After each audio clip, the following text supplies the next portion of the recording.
Hello everyone.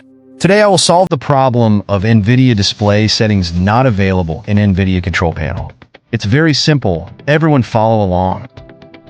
Open Device Manager by right-clicking the Windows icon and selecting it.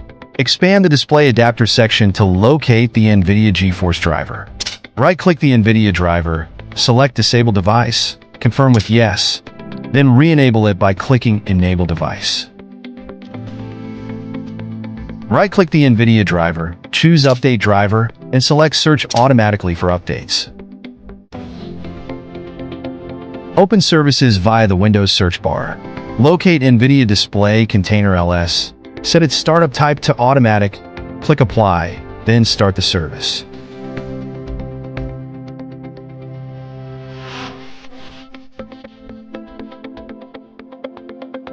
Confirm that the Nvidia control panel is now accessible and working correctly. If the Nvidia driver is missing in Device Manager, download and install the driver directly from the official Nvidia website. Methods work for both Windows 10 and 11. Thank you for watching. If you find it useful, please give me a like and subscribe to the channel.